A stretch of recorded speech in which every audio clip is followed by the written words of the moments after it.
Standing up in McKinney, this is According to Callus. And it is episode 363 on Friday, the 24th of February.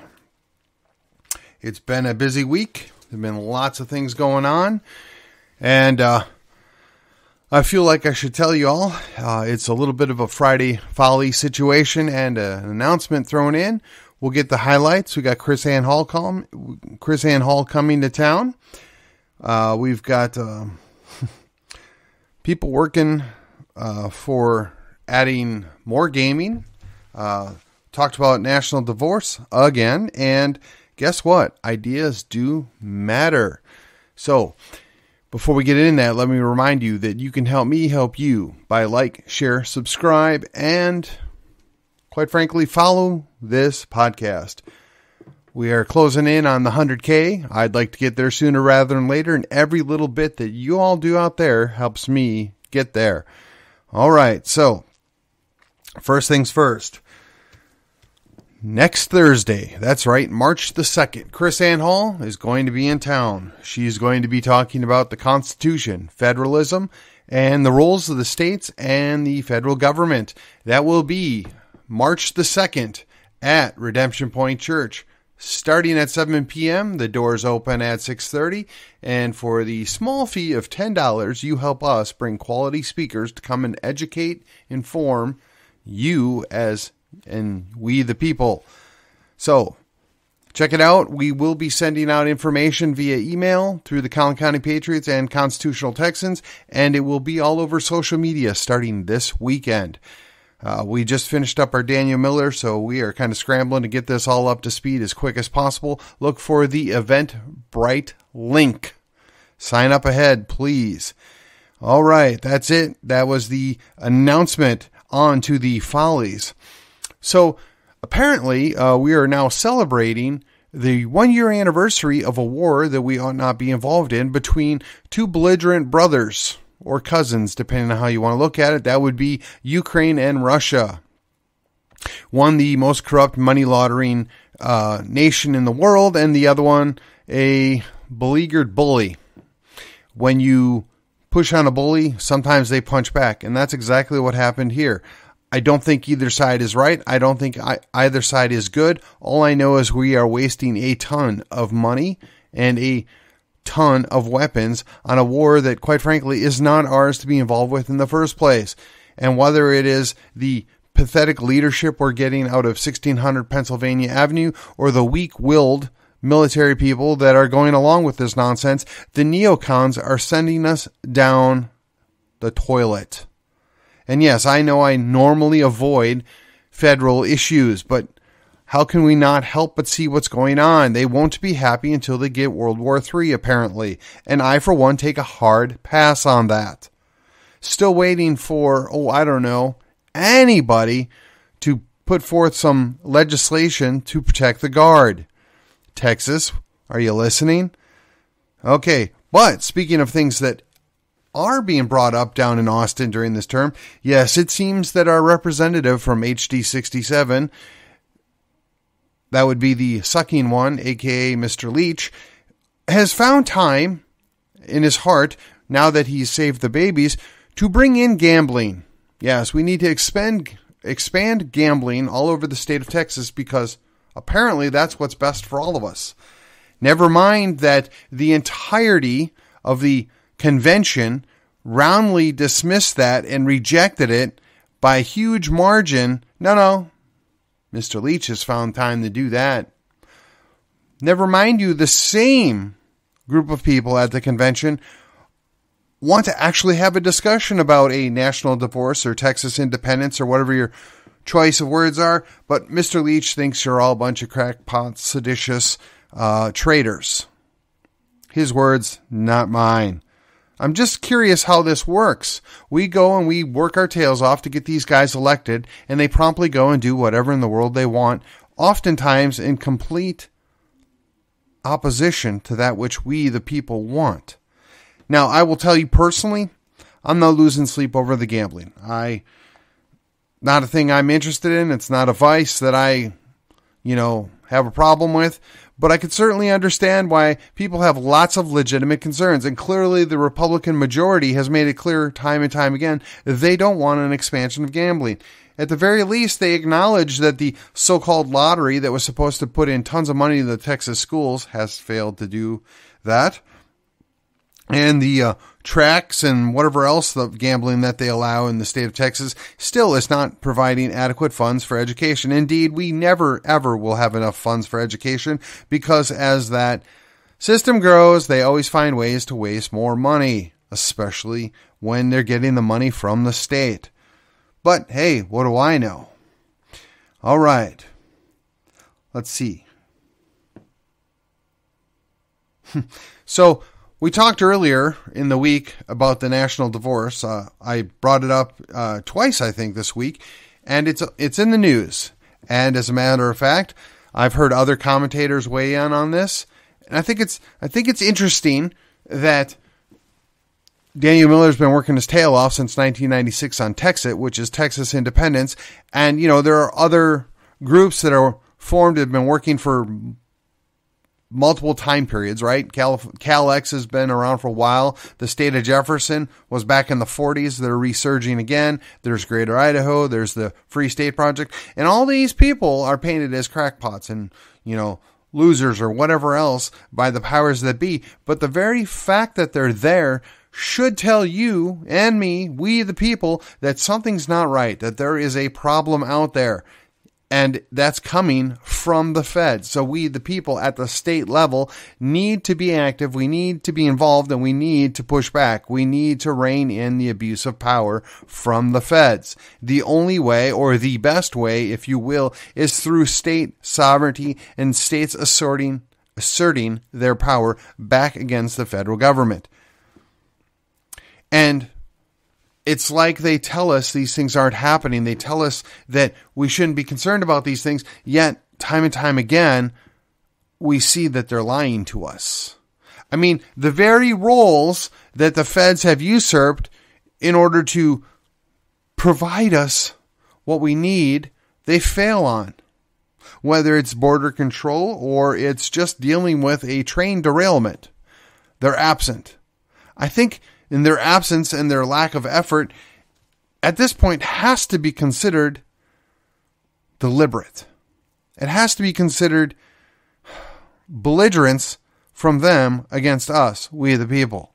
Now, whether you're in the Midwest or in the South or even the Intermountain West, you have to understand that the corporate elites, the coastal elites, and quite frankly, all of the district of corruption could care less about we the people. And they see us as an impediment to them getting more global dominance. But the fact of the matter is they have sold us out and sold us far enough down the river that there may not be any going back, at least at the national level. So that really only leaves a couple of options, and that, first and foremost, in my mind, is Texas independence. Texas can and should be able to recover, at least for itself.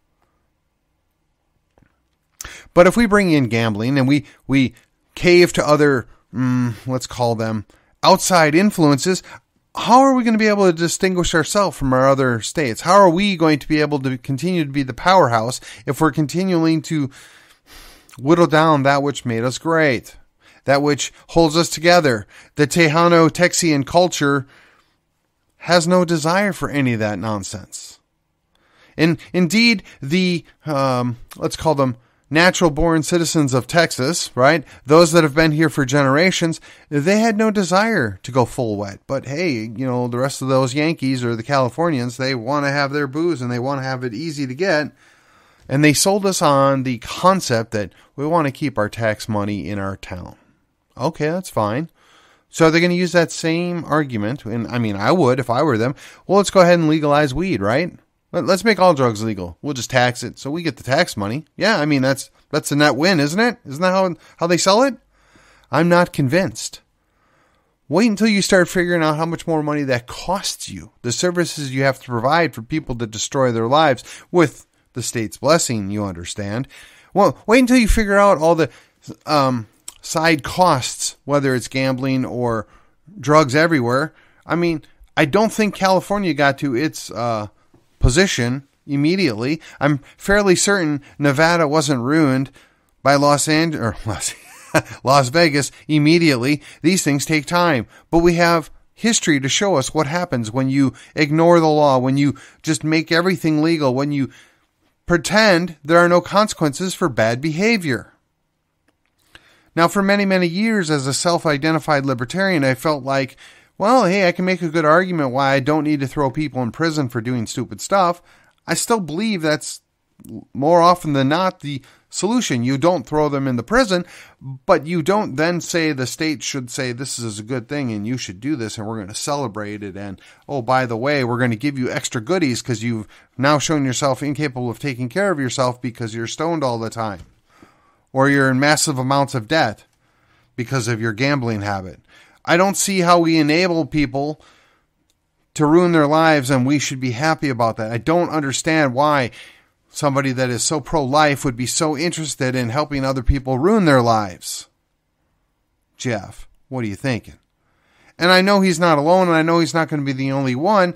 And again, for me, myself, I don't know that I would actively oppose it, but I don't understand why somebody that's a good conservative would want to take point on this. I don't understand why somebody that calls himself a good conservative would think this is an ideal situation. Certainly, whatever extra little money we're going to get out of this situation at the state level isn't going to offset the enormous cost that's involved with it. And actually, I sat down at a dinner about a year ago when I met with some of these people, and quite frankly, they did not have a lot of answers for what they wanted to do and how they were going to do it. They're basically going to create little cities within a city, but they couldn't answer the simplest things like, well, how are you going to provide for, I don't know, all the water for that? All the waste treatment. I think they just get to dump that back off on the city or the county that they're going to locate in, and they're just going to eat it. I mean, even here in Calhoun County, we've got a number of cities that aren't really big fans of dumping a whole bunch of tax rebates and incentives to companies to come in that aren't going to actually be a net positive. Of course, unfortunately, a lot of the cities and school districts haven't found out yet that most stadiums never ever are a net positive. They always end up costing you more money in the long run than they ever generate, at least in tax revenue. But that's okay because, what do we know? We're not in charge. We don't see those numbers. And while we're talking about it, about what I'm going to get the quote wrong. I'm going to butcher it. It's basically based off of something Mark Twain said. Liars use figures because figures can be used to lie. All right, that's a bad paraphrase, but same thing with statistics. Anybody that knows anything about statistics can manipulate those statistics to say exactly what it is you want it to say, and the sad fact is the general public has no idea that that's what you've done. But we, the people, we're up in our game. We're starting to pay attention. We got a better idea what's going on. And we see these things sometimes. And when we have the courage to call it out, sometimes we can change the fate. So I'm confident that while they may decide to do something with the expansion of gambling, that we, the people of Texas, aren't really excited about that. We really don't want that. Now, there's a ton of people that have flooded in here from other states that probably miss that vice. Maybe they're going to support it. But it's our job, we the people, to push back. When I look at my own city here, they want to bond for $400 million to expand an airport that we in McKinney will see very little positive benefit out of, other than, well, some landholders that are around it and maybe a couple of businesses that might benefit from extra services they get to put in. But Frisco and Plano and Allen, they're all going to benefit a lot. But it's going to cost them nothing. That's why they're benefiting a lot, because there's no cost to them. The county will benefit. But again, the county has no cost for this. But we, the people of the city of McKinney, we're being asked to shoulder the burden of nearly $500 million. Do you think we're ever going to see that money back out of that situation? Call me skeptical. I'm still waiting to recoup the investment of $120 million or whatever we put in that McKinney Stadium that just happens to be right down the road from the one in Allen. Now, don't get me wrong. It's a nice looking stadium. It's had some nice things there. I have no doubt that we needed a new stadium, and I have no doubt that that stadium ticks a lot of boxes. I will tell you, quite frankly, that I think the location is poor. I think the fact that they missed out on some of the technological things they could have put in there is bad planning. I think the fact that, well, we'll just leave it at that. I'm just fairly certain, in my opinion, that there were some palms that were greased along the way, which is why it is the way it is. But nobody questions this. You're not allowed to. You're brought up as a crazy or a kook if you dare question what the motives or the actions of people are around here. Why? I mean, the leftists do it to everybody all the time and barely gets any pushback. But boy, anybody on the right dares to ask a question, you're crazy, you're a kook, you're whatever. Call me unimpressed. If that's all you got, boy, that's some logical fallacies that you best keep to yourself. The whole idea is we've got bad ideas, and they matter. If you don't push back at bad ideas, you just get more bad ideas. Now, myself, again, I've made it clear. I'm ambivalent on the expansion of gambling.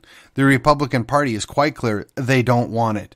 The convention was well over 90% no interest in expansion of gambling. But, that's okay. The state representatives are going to do what they want to do, led by my man Leach. Then you look at school choice. We've been begging for school choice. And just now, the governor's decided, well, maybe, just maybe, we'll offer some version of school choice. Now, the proponents of school choice tell us, well, we'll do it with vouchers, or we'll do it with this, or we'll do it with that. And what they fail to understand, time and time again, whenever government attaches money to a private entity, sooner or later they end up controlling that private entity. So I would tell you, if you are a private school, you would be a fool to accept vouchers. If you're a private conservative Christian school and you like running your school the way it's run, do not destroy your school by accepting vouchers. It may not happen in 2 years. It may not even happen in 5 years, but it's only a matter of time before they will destroy your school. It has happened. There is a track record for this. Do not be fooled. Now, there are some parents, they mistakenly believe that if the government lets them keep some of their money, that they're doing them a favor. No, they're just acknowledging that it was your money in the first place, kind of, sort of, but they attach strings to it that you can't even spend your own money the way you want to unless you kiss the hand of Caesar. Again, don't be fooled. But again, as I said, bad ideas breed more bad ideas. Hence, an airport that is yet to break even, we're going to throw another $400 million at it. But after you pay it all off, it's probably going to be close to $500 million because of the interest rate. But that's okay, because we're told by our betters that they know what they're doing, even though the evidence suggests that, one, they don't know what they're doing, and two, that the so-called payoff is never going to be there. Now, I am pleased that the members of the city council saw the wisdom to kick this over to we the people rather than just approve it themselves. That is a positive. My concern is that a lot of citizens in the city of McKinney are going to be duped that this is a good idea. Don't fall for it. Same could be said for the casino gambling. If it's really that important to you, you can drive an hour north and go to Oklahoma. I just don't see that we're going to lose out that much tax revenue that we wouldn't eat up then paying for all the social services that are going to be required because of this casino being in town. Just saying. The ideas matter. I talk about the idea, I'm all for the idea of Texas independence. I think we need to fight for it. We need to, spend some more time investigating it. But people are afraid. They think because the Supreme Court issued an opinion in Texas v. White that we're not allowed to think for ourselves anymore. They think because there was an unsuccessful war of secession, there was an unsuccessful war of secession, that somehow means that independence is never an option anymore, that separation is never an option anymore, when the Constitution doesn't say that. In fact, we wouldn't even have our current Constitution if we didn't successfully secede from the British Empire. But yes, again, ideas matter. And when you're brought up on bad ideas, you accept more of them. You fail to realize that you're being sold a false bill of goods, that you're getting told something that truly isn't true, and you cannot discern what's right and what's wrong. So when we talk about Friday, we talk about the Follies, and I've talked about, these silly things, right? One, that spending another $400 million on an airport that is yet to make a dime is going to somehow make it better. Two, that if we will just expand casino gambling into Texas, that we're going to have a net positive in income. Yeah, I don't think that's the case, but it'll bring a lot more corruption and people that are hurting. But again, what do I know? Three, that you believe that continuing to do the same things over and over again and never ever questioning things will net you a different outcome. I'm sad to say that this seems to be lost a lot. And it doesn't even matter what side of the aisle you're on. People just seem to miss it. They fail to grasp that you have to make a choice between good and evil, or good and bad, or decent and better. Those dichotomies exist, and you have to have enough wisdom to discern which is which and follow the lead. And then, of course, I should point out, I found out earlier this week that not only is McKinney running two people right of center in a school board contest where a plurality wins against our bad incumbent. No, Plano thought they would do the same thing as well. And apparently there's one in Prosper. But fortunately, Frisco's managed to dodge a bullet that they've only got two people right of center running for one of those races, so that whichever way it goes, at least it's a net win. I just don't understand how we do this to ourselves. You would think we, the conservatives, we, the Republicans, we, the people that actually care about liberty, would sit down and come up with a strategy. How do we defend against the abuses? How do we defend against the leftists? How do we defend against the progressive march through the institutions? But no, we don't do it. And to me, it's just wholly dissatisfying and disappointing and altogether disheartening that, you've got the evil party, but the only counter you have to the evil party is the stupid party. And the stupid party, each time they have an opportunity to perhaps get a victory, they snatched a defeat from the jaws of victory. Thank you, Rush Limbaugh. And it's so heartbreaking to deal with this time and time again that it's almost enough to make you just say, it's not worth it. Of course, I imagine that some of you out there are wondering, well, when are you going to do that, Stephen? Or don't you feel that? I got to be honest, I feel that way all the time.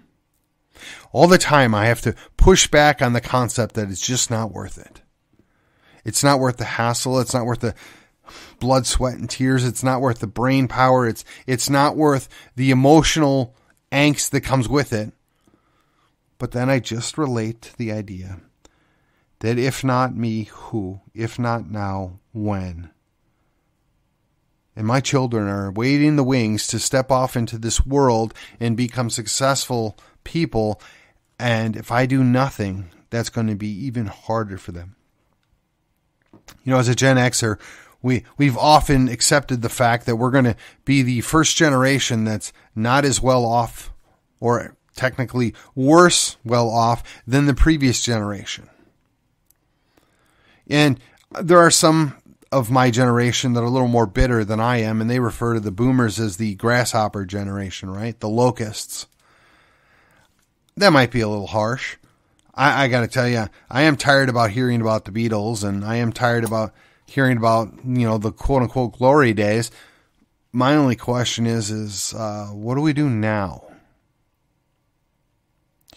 We've got an entire generation, whether it's the Y, the Z, or whatever, or even the millennials, that are just waiting, trying to figure something out. But they don't want to work for free any more than I do. They don't want to work those entry-level jobs forever any more than I do. Yet we have so set up the system and taken away all the productive things that they could be doing, and we leave them in a lurch. Now, I've heard other people say that there are tons of opportunities. There are tons of avenues available to you that would have never, ever been available to previous generations. All that is true. It is. But that only really works for a certain percentage of the population. If we consider that 50% of the population is basically worker bees, and I don't mean that as a slight or a bad thing. I mean, I've been a worker bee in the past. I guess technically I'm doing a worker bee role right now. It's not a bad thing. It's not a pejorative. But you have to have people to do the worker bee work. And if you take away all that work for them to do, that doesn't end well. If you take away all the ability for people to have value or find value in their lives, you destroy them. Now, I realize this isn't funny. This technically isn't a folly. But the idea behind this is somebody's actually trying to sell this. Somebody actually sold this to a generation before us, and that's what I find funny. Because now we've had 30 years to watch this play out, and nobody said, yeah, maybe that wasn't such a good idea. Oh, I mean, you did have Ross Perot, and he did bring up the whole idea of sucking the jobs out of the country. You did have Pat Buchanan that warned about similar outcomes if you send away your industrial might to another country. But here we are. We're 2023. And we really can't make anything. We're spending our ordinance on a war that we didn't ask for. And we're going to be left with nothing to protect ourselves but some planes that don't have fuel or weapons, some ships that can't be run by any competent people because the Navy's purged anybody that is any good. I shouldn't say it that way. They've purged a whole lot of white heterosexual males because they didn't fit whatever narrative they were trying to create. And it's less competent now than what it was before. That'd be a fair way to put it. And we're utilizing the politics and the hierarchy to upend the entirety of the functional military. To what end? It's going to come down to, quite frankly, a bunch of John Does, Jane Does, or if you prefer, Michaels and Mollies out in the hinterlands that have their rifle, assuming that the ATF hasn't come taking it yet, and have their rounds of ammunition to defend what's left of our United States after they get... I want to be really careful how I say this. After they get rid of our ability to defend ourselves with our military and sell us out the rest of the way. The only question is who's going to get here first. Those that are already here are going to successfully take over power? Or will it be an external invasion? Don't know. Interesting quandary. That's what I find funny. The fact that the people that are selling us out couldn't see this as the bitter end. Well, that's all I got for today, right? Look, enjoy your weekend. Do yourself a favor. Go repent of whatever stupid stuff you've been doing. Recommit yourself to doing things to save the country. Become a good patriot. Become a faithful patriot. And invest your time, your money, your skills into making a difference. We have the opportunity to create a parallel economy. We have an opportunity to increase our resilience. We have an opportunity to protect that which is left that is still worth protecting, Texas. So, with that, I'll see you on the other side.